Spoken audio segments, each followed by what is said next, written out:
Oi, gente! Como prometido, estamos aqui para falar um pouquinho sobre direito de preferência. Trouxe aqui meu livro, que é uma dica de livro, tá? Que é A Lei do Inquilinato Comentada, pelo Silvio Capanema. Esse livro é maravilhoso.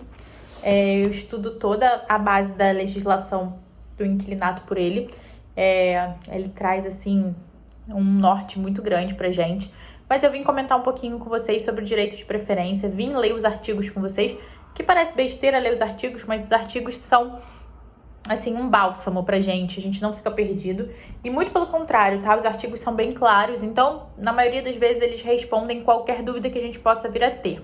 O primeiro artigo que a gente vai tratar é o artigo 27, que ele fala, é o primeiro artigo que fala sobre esse direito de preferência. O artigo 27, ele traz pra gente a seguinte redação.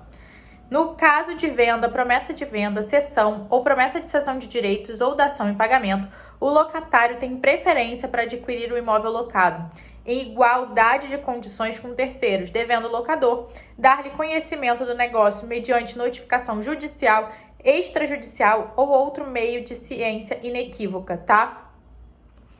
E aí, o que isso quer dizer pra gente? Isso quer dizer pra gente que o locatário vai ter preferência na aquisição desse imóvel, tá? Então, ele vai ter prioridade sobre qualquer terceiro para adquirir o imóvel que está locado. E aí, o que mais é importante a gente perceber a partir desse artigo aqui? Igualdade de condições. Então, ele tem que ter as mesmas condições que seriam dadas para qualquer outro terceiro, tá? Então, isso quer dizer que os interessados na compra vão ter que ter a mesma condição que vai ser dada a esse terceiro. Então, o preço, forma de pagamento, garantia, qualquer coisa nesse sentido vai ter que ser igual tanto para o locatário quanto para qualquer terceiro interessado. Outra coisa que é importante a gente perceber, que esse locatário ele vai ter que ter ciência desse negócio, né, desse negócio jurídico, a partir de uma notificação judicial, extrajudicial ou outro meio de ciência inequívoca. Então, você, como locador, caso você seja instado a responder sobre isso, você vai ter que informar, vai ter que comprovar que esse locatário teve ciência inequívoca de que esse imóvel estava sendo vendido. Então, você vai ter que comprovar de que você informou esse locatário que esse imóvel estava à venda e todas as condições sobre a venda desse imóvel, tá? Então, você vai ter que comprovar isso. Então, outra coisa importante, que é muito interessante, que já me perguntaram. Uma vez me perguntaram assim, doutora, eu posso, no iniciozinho desse contrato de locação, colocar uma cláusula de nulidade, dizendo que esse locatário já está abrindo mão desse direito de preferência logo no início dessa locação? Não, gente, essa cláusula é nula, não tem validade. Então, assim, você tem que dar esse direito de preferência a partir do momento que você decide vender esse imóvel. Você não pode colocar uma cláusula para esse locatário assinar no começo do contrato dizendo que ele não quer comprar o imóvel. Isso não tem validade.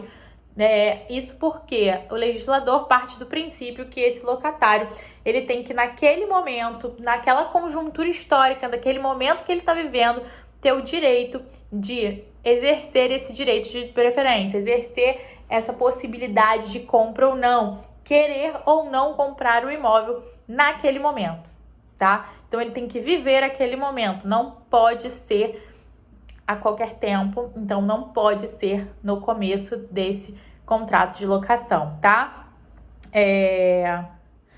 Aí o parágrafo único traz pra gente que a comunicação deverá conter todas as condições do negócio e, em especial, o preço, a forma de pagamento, a existência de ônus reais, bem como o local e horário em que pode ser examinada a documentação pertinente.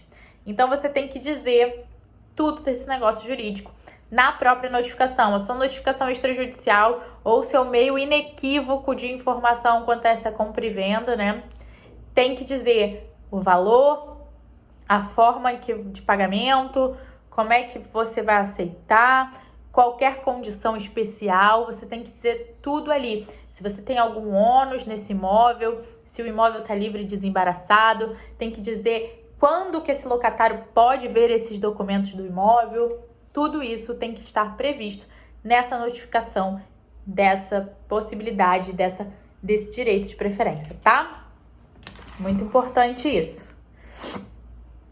28. O direito de preferência do locatário caducará se não manifestada de maneira inequívoca sua aceitação integral à proposta no prazo de 30 dias. Ou seja, o exercício de preferência deve ser feito de maneira inequívoca. E aí, esse locatário, ele vai ter que aderir de forma integral a essa proposta que você vai fazer nessa notificação, num prazo de 30 dias, tá? E aí, esse prazo é decadencial. Caso esse locatário não diga que tem interesse em ficar com esse imóvel, e em 30 dias, esse direito dele decai e esse locador pode vender o imóvel para quem ele quiser. Então, são 30 dias, tá? É importante a gente perceber que esses 30 dias são contados direto, tá? Não são contados como os prazos processuais atualmente. Então, contam todos os dias. A única coisa que a gente tem que perceber é que se começa a contar o prazo em dia não útil, você vai começar a contar ele no dia útil. Então, se você notificou num sábado, você vai começar a contar esses 30 dias a partir de uma segunda, tá bom?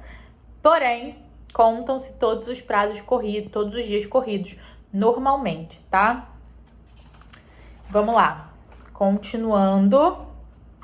Se existir uma contraproposta, se esse locatário fizer uma contraproposta, fizer uma oferta, alguma coisa, em homenagem ao princípio da boa-fé, o prazo não é interrompido, ele continua contando normalmente, e esse locador vai pensar se ele quer aceitar ou não, tá? Mas os 30 dias continuam correndo.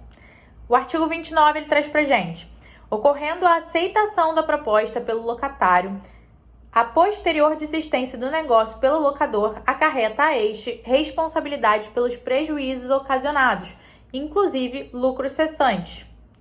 Ou seja, a aceitação da proposta torna essa negociação obrigatória. Então, caso ele desista depois de vender, esse locador desista de vender, ele vai ser obrigado a reparar com perdas e danos esse locatário e vice-versa, tá? Se o locatário aceitar e depois desistir desse negócio jurídico, ele também vai ser obrigado a ressarcir esse locador. Então, quem der causa para desistência do negócio vai ser obrigado a ressarcir o outro, tá? E aí é bem claro pra gente que os envolvidos vão ser obrigados ao negócio jurídico em caso de aceite, tá bom? 30, artigo 30. Estando o imóvel sublocado em sua totalidade, caberá a preferência ao sublocatário e, em seguida, ao locatário. Se forem vários sublocatários, a preferência caberá a todos em comum ou a qualquer deles, se um só for o interessado, tá? Então, tem uma ordem, o sublocatário é o primeiro na preferência, depois o locatário. Parágrafo único. Havendo pluralidade de pretendentes, caberá a preferência ao locatário mais antigo e, se da mesma data, ao mais idoso. Artigo 31. Em se tratando de alienação de mais de uma unidade imobiliária, o direito de preferência incidirá sobre a totalidade dos bens objeto da alienação. Tá? 32. O direito de preferência não alcança os casos de perda de propriedade ou venda por decisão judicial, permuta, doação, integralização de capital, cisão, fusão ou incorporação. Esses casos aqui citados no artigo 32 são casos em que a justiça interfere e aí a justiça define. E aí, nesse caso específico, o locatário não vai ter prioridade. Não há isso, não há prioridade. E aí, os terceiros. E aí, a venda normal, os terceiros têm a sua preferência. Não vai ter uma prioridade no caso dos locatários, tá? Como é o caso de penhora, vamos supor, vai para a praça, é levado à praça, entre outras coisas, tá? E aí, a alienação pode vir de imposição legal e várias outras coisas que podem acontecer que vêm de ordem judicial. E aí a gente não leva isso para o locatário e não insere essa regra geral aqui de direito de preferência, tá? Por isso que a gente fala isso. Tem o parágrafo único, que fala: nos contratos firmados a partir do 1º de outubro de 2001, O direito de preferência de que trata este artigo não alcançará também os casos de constituição de propriedade fiduciária e de perda de propriedade ou venda por qualquer forma de realização de garantia, inclusive mediante leilão extrajudicial, devendo essa condição constar expressamente em cláusula contratual específica, destacando-se das demais por sua apresentação gráfica, tá? Artigo 33. O locatário preterido no seu... Esse artigo é bem legal, tá, gente? O locatário preterido no seu direito de preferência poderá reclamar do alienante as perdas e danos ou, olha que legal, ou depositando o preço e demais despesas do ato de transferência, haver para si o imóvel locado, se o requerer no prazo de 6 meses a contar do registro do ato no cartório de imóveis, desde que o contrato de locação esteja averbado pelo menos 30 dias antes da alienação junto à matrícula do imóvel. Então, a gente tem que prestar atenção aqui, que se esse locatário não tiver o seu direito de preferência sido respeitado, ele vai poder ou entrar com uma ação de perdas e danos, ou, se ele quiser o imóvel para ele, fazer o quê? Depositar o preço e as despesas de transferência do imóvel para pegar o imóvel para ele. Desde que essa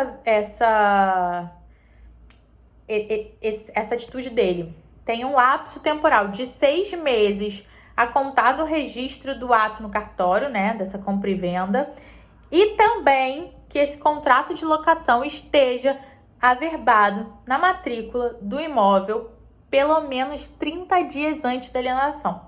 Então, vamos supor, foi lá, fez a compra e venda, antes da compra e venda, 30 dias antes dessa alienação, o contrato de locação tinha que estar averbado na matrícula do imóvel e é até 6 meses, tem 6 meses para esse locatário fazer todos esses depósitos, tá? São 2 regrinhas que têm que ser respeitadas, mas esse locatário, quando não tem o direito de preferência respeitado, ele consegue sim reaver esse imóvel para ele, caso ele queira o imóvel, tá? Vou te falar que isso não acontece com frequência, mas essa regra é bem legal, a regra do artigo 33, tá? Parágrafo único. A averbação far-se-á à vista de qualquer das vias do contrato de locação, desde que subscrito também por 2 testemunhas. Artigo 34. Havendo condomínio no imóvel, a preferência do condômino terá prioridade sobre a do locatário, tá? Aí, os outros artigos, que são o 35 e o 36, eles falam do caso de benfeitorias, que as benfeitorias necessárias e úteis, desde que autorizadas, fazem com que haja o direito de retenção para o locatário nesses casos, tá? E no caso nesse caso específico, o locatário, mesmo com esse direito, não exercendo o direito de preferência e ocorrendo essa compra e venda, ele vai ter o direito de reter o bem, porque fez as benfeitorias úteis e necessárias. Todos esses artigos falam desse caso do direito de preferência, falam da possibilidade do proprietário, da necessidade do proprietário / locador dar esse direito de preferência ao locatário e da possibilidade ou não do locatário exercer esse direito de preferência. É importante a gente sempre perceber que quando esse direito de preferência não é dado ao locatário, o locatário tem algumas saídas, tá? Como a gente viu, o artigo 33 traz pra gente a possibilidade até dele reverter isso e trazer o imóvel para ele, né? Conseguir fazer com que o imóvel seja dele, seguindo algumas regras, obviamente. Mas o mais importante e o mais interessante disso tudo é que nesses casos específicos em que o direito de preferência não é respeitado, existe e sempre existirá a possibilidade de perdas e danos. Outra coisa curiosa é que, caso exista, né, esse direito de preferência respeitado e o locatário não exerce o direito de preferência, mas ele saiba que esse locador vendeu o imóvel por um valor abaixo do que ele afirmou que ele venderia na notificação extrajudicial, também cabe um pedido de perdas e danos, tá? Obviamente que a gente não pode levar em consideração o fato de que, se essa pessoa fez uma notificação extrajudicial e passaram-se anos, muitos anos, e aí, obviamente, houve uma desvalorização desse imóvel, ou ele acabou aceitando uma proposta inferior. Nesse caso específico, não há nada na legislação que fale sobre, mas aí é uma questão doutrinária, uma questão até jurisprudencial, que há discussão sobre isso, sobre a possibilidade da redução desse valor. E aí, nesse caso, não caberia, né, no meu entendimento, no meu sentir, a aplicação dessas perdas e danos, porque houve uma flutuação do mercado e ok, isso acontece, mas quando é algo que é muito recente e é algo que você vê claramente em que ele fez uma proposta na notificação acima do que ele realmente praticaria para que esse locatário não exercesse esse direito de preferência, aí sim cabe uma aplicação de um pedido de perdas e danos, tá?